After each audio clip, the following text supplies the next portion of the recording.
When you consider their incredible fuel economy, their legendary reliability, and their unmatched value, it's easy to see why San Diego has fallen in like with the new Hondas. Hi, I'm Mike Pettersen. If you like friendly service, you'll like Tipton Honda, a dealer for the people. We're off Interstate 8 in El Cajon.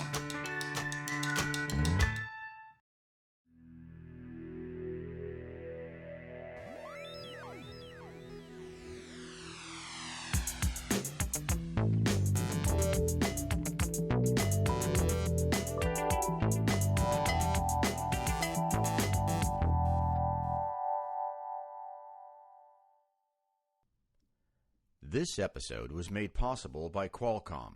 Qualcomm celebrates Southern California's most innovative thinkers. To learn more about the entrepreneurial ideas and bold imaginations that drive the future of digital communications, visit Qualcomm.com. Starting out in 1973 as an employee in a guitar shop, Bob Taylor never imagined that he would be at the helm of one of the world's leading manufacturers on acoustic guitars. Today, Taylor produces over 100,000 guitars annually, and the business continues to grow.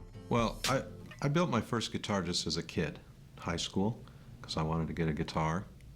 Couldn't afford to buy one. I was in wood shop. I was good at making things. And so I built a guitar. I was successful at it, and I kept doing it. I kind of found that as the love of my life, right off the bat. And I found a little job at a little guitar shop in Lemon Grove back in 1973. It was called the American Dream, and I started working there. And a year later, the guy who owned it wanted to get out. He didn't want to do it anymore. So one of the other fellows that worked there, Kurt Listug, and I partnered up, and we took over his lease and bought his materials, and we started Taylor Guitars. It was 1974 when that happened. We're two kids making guitars. It can't get more simple than that. And every single day, we had to figure out, we had to shed our ideas of what we thought was going to work and replace them with ideas that did work. It was a difficult time for Bob Taylor in the early years, having taken over a business that was less than thriving in an industry that was looking like it was going nowhere. But Bob, backed by his passion for guitar making and the faith of his business partner Kurt, kept hope alive. When I first started, all I wanted to do was make a guitar, sell it to one person, be able to make another guitar. I envisioned that I could have a small shop somewhere. I ended up partnering with Kurt. We both together, we envisioned that this thing could become, a nice little guitar business. Then, envisioning now, there wasn't even an example in the world. Gosh, in the early years, we hardly made anything. It was one guitar at a time. We'd try and make 10 guitars in a month, and we'd end up making 5 guitars in 2 months. I think our first year that we started it was mid-October, we produced about 25 or 30 guitars by the end of the year. Nobody wanted to buy the guitars. We didn't know how to make the guitars. When we were done, there wasn't any money left over. There was no profit involved in it. And so, you would finally get through getting a guitar built and you'd try it again. I've been with the company for 19 years, and I've seen quite a bit go on here from levels of production of 14, 15 guitars a day, all the way up to our current production numbers of over 400 guitars a day. The key turning point for production was when I learned how to not make guitars in batches, but make guitars one at a time. If you blew that whole thing up and made it really official, we would call it lean manufacturing, is what everyone's into these days. Back then, it was really simply put, I'd rather have a done guitar than 10 half-done guitars. We're adopting lean concepts, and we're taking classes on lean, and what we're doing is looking to continue to increase the value to our customer and reduce our lead times and actual working time of the guitars. Let's just fast forward to now. We make close to 500 guitars every day, right? It's a lot of guitars. Right now, we sell more acoustic guitars in the U.S. than anybody, and so we have to lead the market. But back in those more formative years, we had to adapt to it. for example, the 80s. Okay, it was the worst decade for acoustic guitars in 100 years. What was happening in the 80s? Disco and glam rock. Who played an acoustic guitar? Nobody. You know, in our 30 plus years here at Taylor, we've seen the market change over the years from, you know, not really part of the music landscape to almost entirely gone during the years of disco, then a resurgence once the unplugged era hit. And since then, it's pretty much been a straight line up in terms of its popularity. And so we at Taylor are trying to do everything we can to help that grow even more. We treat everybody like they're a potential customer. And so we try and bring that brand, that Taylor brand, out into the world to where people can participate with it. We've tried to be social and connect with our owners and our customers. One way we've done that is really by answering the phone. When you call here, you speak to a live person, whether it's a question about servicing your guitar or even which guitar to buy, we're going to help you with that. And so things like Facebook and Twitter have just become a natural extension of connecting with our customers. So we use them, and we'll use other social media tools if it's going to help us connect in a meaningful way. Our goal is to help people play music. If they're famous, we help them. If they're not famous, we help them. It's kind of all the same thing to us. Some of the musicians we've built custom guitars for range from Richie Sambora to the most recent of Jason Mraz and Dave Matthews, for instance. One of the most special guitars to me was the Richie Sambora guitar. We built a custom double neck guitar that we had never done before. Some of the musicians that use Taylor guitars really runs the gamut. You know, there's certainly lots of A-listers who play Taylors, everyone from Dave Matthews, Taylor Swift, Jason Mraz, Zach Brown, Switchfoot, and everyone in between. You know, we certainly value our relationships with the marquee stars, but we have such a strong connection with the everyday player, the people that are doing coffee houses and happy hour gigs, and even, you know, the living room gig. We kind of consider them all to be part of the Taylor family and to be stars. Primarily, what we want to do is we want to help those musicians play their music. And when it's organic, it's the best. I've known Taylor Swift since she was 12, playing guitar, right? She became Taylor Swift. We were already associated with her because we believed in her music. Zach Brown's been playing our guitar since he was 14. But the world really responds to big name, famous celebrity musicians, talented people playing our guitars.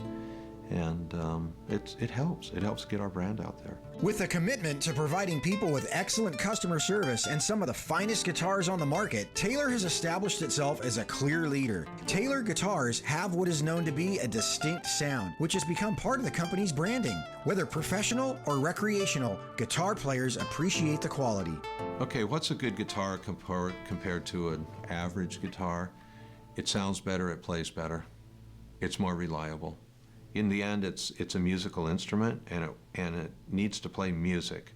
So it needs to be musical. That's a really hard thing for me to describe, but a guitar should be musical. You know, the notes should be beautiful. There's a difference. You can play the same note on two guitars, just like a singer. I could sing right now. I could sing you happy birthday, or you could bring Josh Groban in and he could sing you happy birthday. Same notes. One of them's going to be much more beautiful than the other. I guarantee you. It's the same with guitars. There's a lot of technology under the hood that makes them pretty unique, and we do some things that nobody else really does. They also have their own sound. That's one of the things about acoustic guitars, and keeps the whole industry healthy, is that different guitars have different sounds, different brands have different sounds, and Taylors definitely have a distinct sound that that we're proud of and people love. Taylor's success in the future is completely dependent on making high-quality guitars, having a great brand experience every time you go into a store to do that, giving ultra-good service to people all the time, being profitable so that we can deliver all of those things. So we work on all the legs of the stool to make sure that they're all good. It's the little details that can ruin a company that was once good. So you got to keep it all good. What we feel constitutes the quality of a guitar is not only the way that we manufacture the guitar and the technology that we put into the guitar, but it also stems all the way back to the way that we procure our woods and our supplies with our vendors, to the way that we actually handle our woods, everything from the drying process to the acclimation process of actually milling and acclimating the wood through the manufacturing processes. Guitars are made with quite a combination of hand skills and machines here at Taylor Guitars. We utilize machines and programming to actually make parts like the neck or the bridge on the guitar, but we also do a lot of handwork on those parts as well. We produce a wide range of guitars, from acoustic electric guitars to nylon strings to solid body electric guitars as well. We use a variety of woods from around the world, everything from East Indian rosewood to Pacific Western maple that's grown right here in the States. You know, we get wood from Fiji to Alaska, and it's pretty exciting. So this is one of our 600 series guitars. This is produced with big leaf maple. It's from the Pacific Northwest region of the United States as well as Canada. This variety here is flamey or curly maple. This guitar here is produced of East Indian rosewood. This is a 900 series guitar. It also has a Sitka spruce top on it, abalone trim. While the sound of guitars being cranked out of his factory may be music to Bob's ears, the business is a far cry from what it was back in 1973. It's no doubt that today's success is due to the passion and commitment Bob Taylor has carried through the years. His vision for the future only continues to grow. I think in the next 5-10 years, there's some really great things on the horizon for Taylor. Expansion is something that we're seeing quite a bit of, whether it's into new product lines like our electric guitars, or even into new distribution methods like with our new headquarters in Europe, where we're going direct in Western Europe now. I just think there's a lot of opportunity for growth, so I would say in the next 5-10 years you'll probably be seeing and hearing a lot more of Taylor. In 10 years, I see Taylor being a leader in acoustic guitars, having expanded to some other acoustic guitar types like classical Spanish-style guitars. I see our electric guitar line doing well, and I see us having better distribution in a lot of the foreign countries. We haven't even touched South America. From Mexico to Patagonia, it's all open, ready to be served.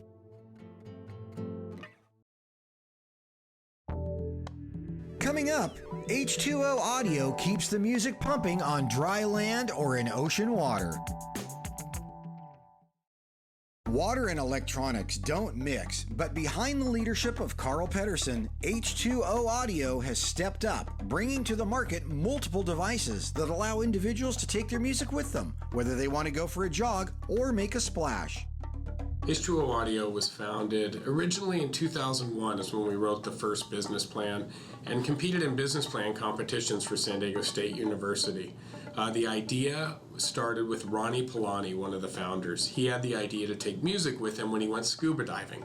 Well, way back then, MP3 players were just getting popular, so our first prototype was for a Sony Discman. It was huge, and so it really wasn't viable for other sports. But as we looked at it evolving into MP3 players, Christian Rahala, one of the founders, and myself, we knew that it would move its way to surface water sports. And so we wrote a business plan around scuba dive as the entry into the market, and then knew that we would evolve it to surface water sports as well. Well, the original prototypes, those were all, we funded it out of pocket. We were all working day jobs and doing this nights and weekends after we graduated. And so we would put some of our own money in and build prototypes, and finally made it to our first trade show. And that was back in 2002. And it was a really good experience. We had a lot of good feedback from the scuba market about creating an MP3 housing for their dives. As far as who's key in the company, in an 11-person company, everyone is key. And I can't stress that enough. Everyone from Tom Camphor, the CEO, who really helps, provide our vision and talks to the board and makes sure that that everyone's working on all cylinders and the team is working together. The customer service department, because they are the voice and the face of the customer. I became part of H2O Audio about 15 months ago, and I'm the CEO of the company. I was recruited by the largest investor in the venture capital firm, and I joined the company to take a great company, but take it to the next level in terms of growth. I'm the marketing manager here now, but I actually just started as a consumer. I'm a swimmer and got one of the cases and flipped it over and found out that they were designed in San Diego, and so I seeked the company out and through a bunch of different turns of events ended up being in an intern to hire position, and then got hired on as our community manager, and then moved up to being in charge of the marketing. I love that we're a small company and everyone has a lot of input. It's a really creative group of people, and so everyone's always chiming in on projects. So I really like the collaborative effort of all of it. When I came to H2O Audio, what I found here was, again, a really great company with some very talented people. And a very strong position in a market niche, and our market niche has been around water sports. So what we've gone about changing is taking our technology but really pushing it beyond water sports. Having a unique product has given H2O Audio the ability to raise the awareness of many athletes, from the casual swimmer to the professional. In doing so, they've been able to gain the attention of some of the world's best water sport athletes. We're the best in the world at waterproofing your accessories so that you can take your music in and around the water. So one thing that people take for granted is you and I go running or we're outside, we have our music with us. It really motivates us. It helps us train. It helps us improve our performance. People in and around water haven't had that before. So we solve a problem that they've had. It's very compelling that they can now take their music into the water. I'm a surfer. I love surfing. I love the sounds of surfing, and I don't always need music when I surf. But there were some moments when I was out there and you hear the chatter of people around you, and sometimes you really want to get in your own zone when you're surfing. So personally, there was a need for me. Ronnie, when he went scuba diving, if he would do the same dive over and over again, he really wanted to have music, pretty much put a soundtrack to the beauty of the dive. We don't watch music, or we don't watch movies without soundtracks. And so the whole thought process was, let's put a soundtrack to the great experiences in the water. The core sports that we service today are water sports. So things like swimming, surfing, kite, wake, stand-up paddle. Most of our customers are around water sports, mostly swimming today. But again, we're capturing more triathletes who obviously are swimming, many more runners, cyclists, people working out, just general fitness, and then folks just generally in the outdoors. We were the first in the market for waterproof audio entertainment for scuba divers, absolutely. In the surface water sports, there were some very small players and really no one going after swimmers or going after surfers or wakeboarders. And so we approached it with a high quality product in mind for the athlete versus making something waterproof and trying to tailor it for the athlete. We thought about the sport first and built the product for it. We have a whole variety of athletes. We have a lot of amateurs and just active people, but on the professional athlete side, we have Natalie Coughlin, who's the most decorated female swimmer in the United States, an Olympic swimmer. We have a number of triathletes. We have world champion triathletes. We have Greg and Laura Bennett, professional triathletes. We have Craig Alexander, who's an Ironman champion. We have a number of professional stand-up paddlers, one in particular, a young man named Slater Trout that we're really excited to be working with. We have all these customers out there that are doing really amazing things with our products. They're very active, and we get to participate in that. They're always sending us back video and content and stories about what they're doing, and it's just really exciting to be a part of that. It's no doubt that having athletes associated with the company has helped out H2O Audio tremendously, but that's only one of their marketing avenues. With the impact of technology on society, the use of social media has broadened the reach of the company. Well, one of our biggest right now is all the online aspects. So social media is huge, especially our Facebook page. We get a lot of engagement. We have people that we almost know just through our Facebook page that always chime in on conversations. Again, also with our team riders, our sponsored athletes, we really like getting our products into people's hands so they can really use them, understand that they really do work and sound good and what it can actually do for them. Constant feedback from your customers is truly important. And so if you're building a product for swimmers, make sure and talk to swimmers. Don't just talk to everybody. Make sure that you're building something that's really great for those athletes. And so the constant market feedback is what I'd say is the most important. Also in the engineering lab, making sure that you're building something that's really high-end and waterproof and something that can be trusted is important. But at the same time, engineering testing only goes so far. You really have to get it back in the real world and make sure that what your lab results say are truly happening in the real world. Some of the biggest changes have been in our product line in general. We've listened a lot for what people actually use our products for, what parts they have issue with, what parts work really great, and we've really tried to design new products with all of that in mind. So we've released a couple new lines of headphones, we've released new cases, so a lot of the new things is product-based. You know, the one product that I'd say garners the most positive feedback from people would be the Interval. And that's really a hybrid. It's our head-mounted waterproof case for the iPod Shuffle. And that one is worn by swimmers, and now we make a hat for it, so it can be worn by runners and also paddlers. And what that product does is it really makes the most low-profile solution, doesn't put anything on your arms, and so for fitness swimmers and competitive lap swimmers, they can really focus on their stroke and still have music without having anything that impedes that. So it starts with a great product and really delivering that compelling value to the customer. So what do we need to do moving forward? We need to continue to innovate and need to continue to bring our technology into expanded market spaces. You know, as I was discussing, things like general fitness and active lifestyle and running and cycling. We need to continue to build awareness around our products. We're a relatively small company, so we're always trying to find ways to invest more in our marketing so that people learn more about our products and can try them out. In a market that is yet to peak but is always changing with new devices that are released to consumers, H2O Audio focuses on their current products as well as new ways to innovate and develop accessories they believe people will like.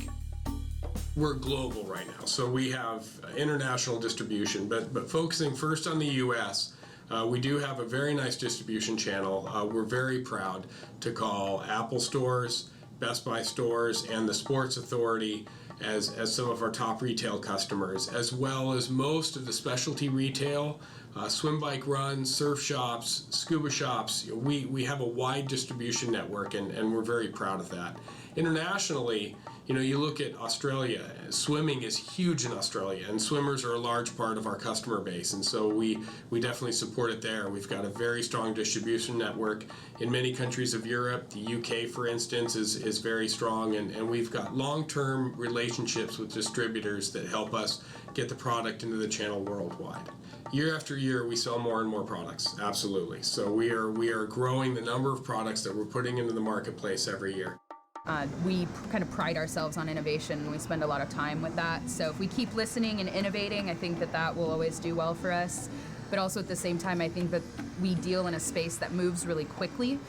Technology, MP3 players, all these things change really rapidly. So if we can keep up with that sort of thing, it can take us in a lot of different directions and a lot of different areas. So it'll kind of have to evolve organically as we move along. I see H2O Audio 5 years out and 10 years out, a much bigger company. I see us as really the leader in not only what we do today, which, as I said, is waterproof accessories, but a leader in iPod accessories and audio accessories and accessories for your smartphone for the most active people, for the most active lifestyle. It's amazing to have an idea built and that just continues to live and people are passionate about. You know, also bringing my kids into an Apple store and showing them the product on the shelf, they think what Daddy does is cool. So I have to say that part's kind of nice for me, but that's a little personal side note. For updates and prizes, follow us on Twitter at WTB Show.